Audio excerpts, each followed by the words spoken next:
Welcome to my new shed, the egg as I like to call it. This is just an attempt at making a quick first impressions video of this, the Camp Snap camera, which I have recently bought as part of my ongoing efforts to reduce my screen time on my phone. I thought something that I can take pictures with, no screen on the back, can't look at them until later, it would be a fun diversion. And I kind of got off to a rocky start with it, so I wanted to share some first impressions. It's kind of, obviously it's about £50. It's a toy, essentially. I think designed with kids in mind, which is great because my 4-year-old son can use it. He's perfectly adept at using it already. But it has kind of seems to have been co-opted by the kind of bikepacking, if not community, at least websites. They've kind of published a look at it, and I've held off for a long time, but they've just recently released the v103, I think, which has certain quality of life updates, and I finally relented and bought one. So first impressions, it's a lot lighter and slimmer than I anticipated. It doesn't feel like any sort of digital camera I've ever owned in the past. You know, no removable rechargeable battery or anything like that. It's very, very light. Everything's built in. It also doesn't feel, although it looks like one, doesn't feel particularly like a 35mm camera. Doesn't feel like it's the sort of thing that could carry a roll of film. I mean, it's slimmer than a 35mm roll of film would be, and it obviously is incredibly plasticky, but it's nice. It's the sort of thing you genuinely can slip into a pocket and not really think about, which I like a lot. It's kind of ideal for what I was after, and I think the colours look great. I initially wanted the navy blue one, but it was out of stock when I came to buy one, so I've got the yellow, which I think looks really nice. As I've already said, my 4-year-old son can use it. Interestingly, I don't know whether this is something he's picked up from me from shooting kind of Polaroid and Instax film around him, but he rations his shots with it a lot. This thing comes with a 4GB micro SD card pre-installed, which you have to, there's a screw to remove it, so they really don't want you popping that in and out daily. You basically use the USB-C port to copy your pictures off, which is very welcome. I'm glad it's USB-C and not micro USB or anything like that. But yeah, sorry, as I was saying, my 4-year-old rations his shots quite tightly, despite this thing being able to hold 2000 on a 4GB card and allegedly take 500 on a single charge. There's a little tiny little counter on the back for your shots, and he will be like, "We've got 3 shots, that's plenty." It's just an interesting habit, I thought. One thing, particularly with him in mind, that I do wish there is a physical flash switch on the back, so on, off, auto. I wish there was one for power as well, on or off, because as it stands you have to hold the power button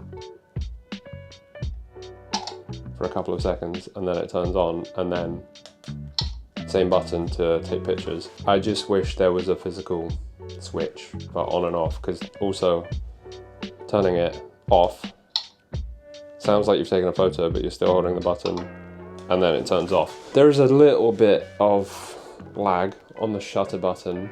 Any other camera, that would be focusing time, but you don't get any sense of it hunting for focus on this. It's just there is a slight lag. Apparently that was worse with the previous iterations of this, but it's fine. You can live with it. Just for people buying one and getting started with it, it took me a couple of attempts to get the metadata on the pictures to be correct and stay correct. So the way you change that is the same slot as the micro SD card. There's a button, and it's basically like setting a clock on an oven or something. You kind of multiple taps to go through the settings. But the first time I tried it, the metadata just didn't stick. I don't know whether it's like set the metadata and then take a photo before we power it down or something. There's like just some sort of sequence of events you have to do to get it to stick. But the second time I tried it, it worked fine. So that was all good. So the first impressions of the photos I've taken with this, horrible, absolutely dreadful. Really disappointing first impression, but like I wasn't expecting quality, I was expecting charm, and I just didn't get that. I took it out for a walk, you know, it's autumn right now in Scotland, and the colours were just, it was like under the water. The whites were so green, the kind of autumn leaves just looked swampy and horrible. It was dreadful, really bad. So obviously I took it home, copied them off, had a look, thought, okay, maybe the vintage film firmware has been pre-installed, because you have three options basically for firmware. You have standard, black and white, or vintage film, I think it's called. And to change them, you USB-C it to your computer, drag the new firmware file on, then unplug it, turn it on, it will update, and then that's you. You've got the new firmware. So I tried putting the standard one on, took it back out, same results, just really green, manky, horrible. So I tried the black and white firmware next, and really quite enjoyed playing with that. It was quite nice, but do I want to carry a camera around that can only shoot black and white? Maybe, I don't know. I think it is my favourite of the three firmware options. What I haven't tried yet, which maybe I'll try in this video, is taking the pictures and making them black and white after the fact, because you kind of buy this so you don't have to edit the pictures, you just get what you get. That's kind of the charm of it. After those first couple of attempts, I went back to the standard firmware and I took it out into town and shot a few more pictures, and the white balance seemed to figure itself out a bit. I don't know whether it was just when you're out surrounded by grass and trees and leaves, it really struggled, but when you're in town and there's buildings and stuff like that, it seemed to cope a lot better. The results I got then were a lot closer to what I was hoping for. I mean, they're still shit, but I expected that. I'm fine with that. I'm not after quality. One other thing I should mention is that I took it out one day and it died on me. So when you turn it on, you do get a quick flash of a number, which I figured out is the remaining battery percentage, so say 80, 70. I think it's just in 10% increments. So I took it out, turned it on, had 70% battery, great, took a couple of photos, turned it off. Next time I went to turn it on to take a photo, it would not come on, no response whatsoever.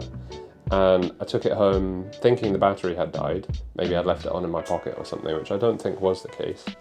But basically I took it home, charged it to full, tried to turn it back on again, no luck whatsoever. So I, in the end, unscrewed the plate on the bottom, took the SD card out, backed up my photos, and then there's a little reset button, which is actually where the charging light is as well. So it's a little recessed thing where there's a red or a green light that comes out depending on whether it's charging or charged. But you can use a paperclip or a sim tool to reset. I did that and it came back to life, and I've not had any problems with it since. But yeah, just something to be aware about if that happens to you in the early days of you having one of these cameras. So yeah, I'm definitely, if it wasn't for taking it out yesterday and using it a bit more, I wouldn't have been happy with it, but having played with it a bit more, I think I'm getting the hang of it and I know more what to expect and what it can and can't do. But like I said, it'll go in my pocket and I won't think about it until I fancy using it. I'm alright with that. So yeah, there you are. CamSnap v103B, I think it is. I'm not sure whether there was a v102 or v103A. Apparently there was a v103A very briefly, which may or may not have been the better version, but I don't know why they're not available. But yeah, I think they fixed a few quality of life things, like less shutter lag and stuff, but It has quirks you should be aware of, but other than that, that's about it. That's my first impression of it. Cheers.